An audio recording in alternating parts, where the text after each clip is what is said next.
Let's talk about the biggest risk to the global economy. I mean, the real risk. It's not what you're seeing in the headlines every day. Nope. It's something much, much quieter. Something that's been holding the entire financial system together for about 30 years. And that hidden switch? It's being flipped right now. If you've been wondering why your mortgage rate just will not budge, even when you hear talk about cuts, or why the stock market seems to have these sudden, out-of-nowhere panic attacks, you're definitely not alone. And I'm here to tell you, these are not random events. They're symptoms of a massive underlying shift that most people are completely missing. And the source of all this chaos, it isn't Wall Street, it's not Washington, D.C.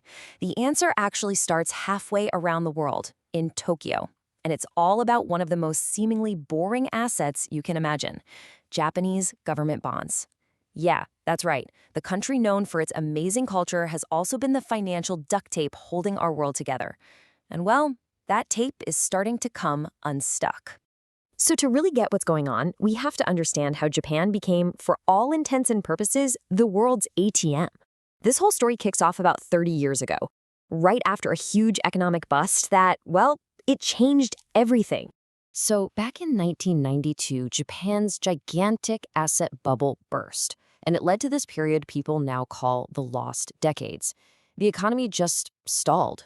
No growth, no inflation, nothing. So the Bank of Japan threw everything they had at the problem. They slashed interest rates to zero. Then they went below zero. And when even that wasn't enough, they rolled out this radical policy back in 2016 called yield curve control. Okay, yield curve control sounds super complicated, I know, but the goal was actually shockingly simple. It was basically the Japanese government saying, look, we are going to superglue long-term interest rates to the floor, and we don't care what the market thinks. And for decades, this meant that if you bought Japanese government bonds, you earned pretty much nothing. And this created a massive problem for big Japanese investors. Pension funds, banks, guys like that. Just imagine, you've got billions of dollars you have to invest, but the safest thing you can buy in your own country pays you zero. What do? Well, you either accept no return, or you go shopping for better deals overseas. And they absolutely chose option two. It kicked off this multi-decade global shopping spree that turned Japan into the world's single largest creditor. So all this cash pouring out of Japan, it created one of the most powerful forces in modern finance.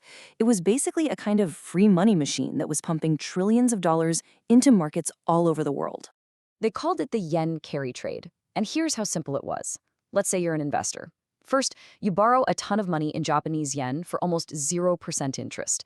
Then you turn around, you convert that yen into US dollars, and you buy a US Treasury bond that pays you, say, 4%. You just get to pocket the difference. It was an absolute no-brainer, and it was happening on a massive scale. And look, this was not some small-time operation. At its peak, the yen carry trade was worth trillions of dollars. All that cheap money didn't just go into bonds, either. It flowed into tech stocks, into real estate, into emerging markets, you name it. It was like the entire global market was running on free, super high-speed Japanese Wi-Fi. But here's the catch.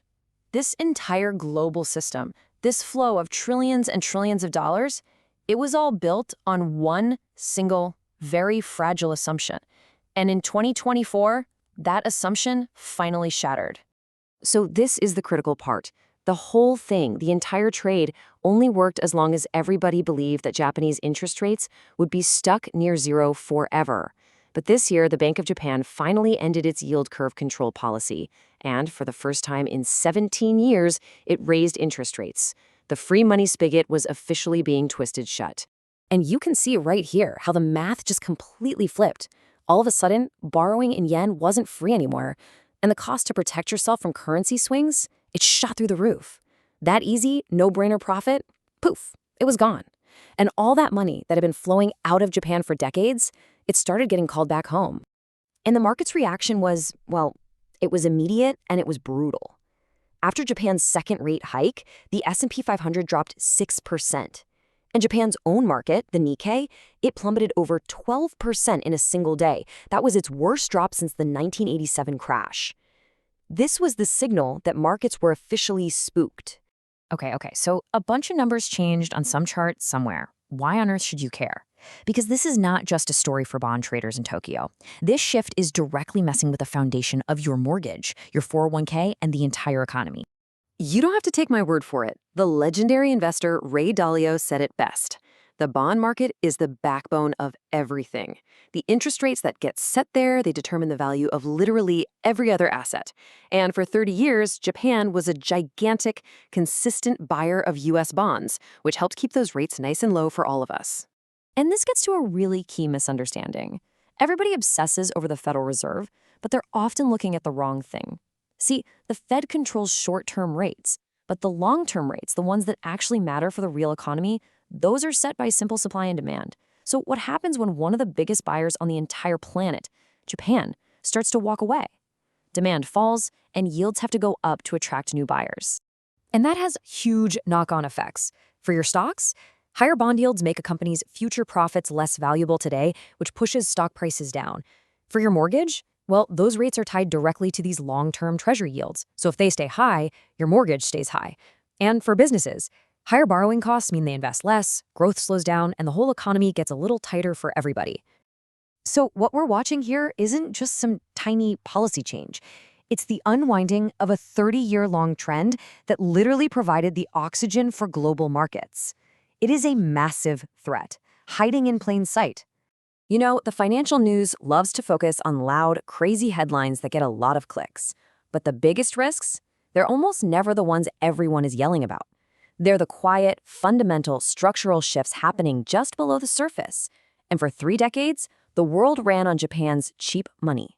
That era is now over. And this leaves all of us with the single most important question for the next decade of finance. The cheapest source of money for the entire globe for the last 30 years is gone. So what happens now that the world's ATM is officially turned off?